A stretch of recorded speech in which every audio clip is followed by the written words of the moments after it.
दयालु पंडित जी। एक पंडित जी पूजा पाठ कराकर अपना जीवन यापन कर रहे थे। पूजा पाठ कराकर उन्हें जो पैसा मिलता, उनमें से कुछ पैसा वह कई वर्षों से जमा कर रहे थे कि एक दिन वह चारधाम यात्रा पर जाएंगे। कई बरसों बाद उन्होंने अपने जमा किए हुए पैसों को गिना तो उन्हें पता चला कि काफ़ी पैसा जमा हो चुका है और अब वह चारधाम यात्रा कर सकते हैं। लेकिन उसी समय गांव में भीषण बाढ़ आया था और गांव के बहुत से गरीब लोगों बेघर और असहाय हो गए थे। पंडित जी ने देखा कि गरीब लोगों के पास न तो रहने की व्यवस्था है और न ही खाने की व्यवस्था है। पंडित जी के पास मंदिर के पीछे काफ़ी जगह थी।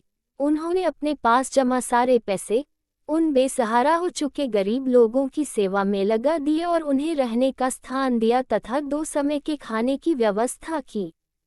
उन्होंने चारधाम यात्रा के सपने छोड़ दिए। चारधाम की यात्रा करने वाले को पुण्य लाभ मिलता है और वह जीवन मरण के इस चक्र से छूटकर भगवान विष्णु के दिव्य ज्योति में समा जाता है।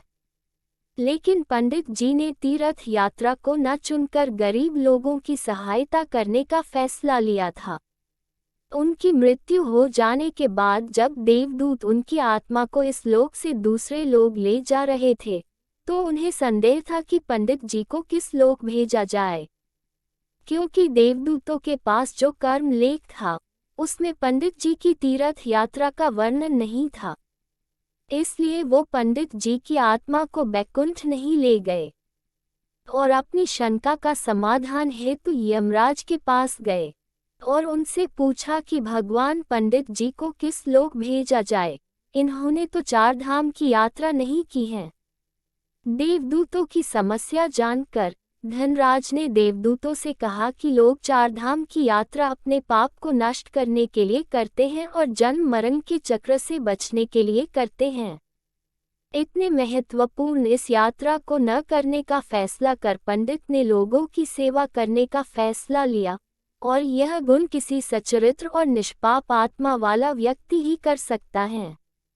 इसलिए पंडित जी के लिए बैकुंठ के दरवाजे उनकी स्वागत के लिए खुले हुए हैं और उनके इंतजार में हैं।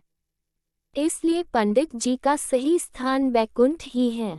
देवदूतों को समझ आ गया कि भगवान ने सबसे पहले कर्म को प्राथमिकता दी है, जिसके अंतर्गत जरूरतमंद की सेवा, अनाचार का विरोध, आतंकवाद का खात्मा, लोगों को शिक्षित, धर्म फिर राष्ट्र के प्रति ईमानदार रहना आदि शामिल हैं। ये कहानी आपको कैसी लगी कमेंट करके ज़रूर बताएं और अगर कहानी आपको पसंद आई तो प्लीज़ इसे शेयर ज़रूर करें। तो दोस्तों, आपको ये कहानी कैसी लगी? यदि आपको कहानी पसंद आई हो तो लाइक, शेयर, कमेंट करें और चैनल पर पहली बार आए हो तो सब्सक्राइब करना मत भूलना। धन्यवाद।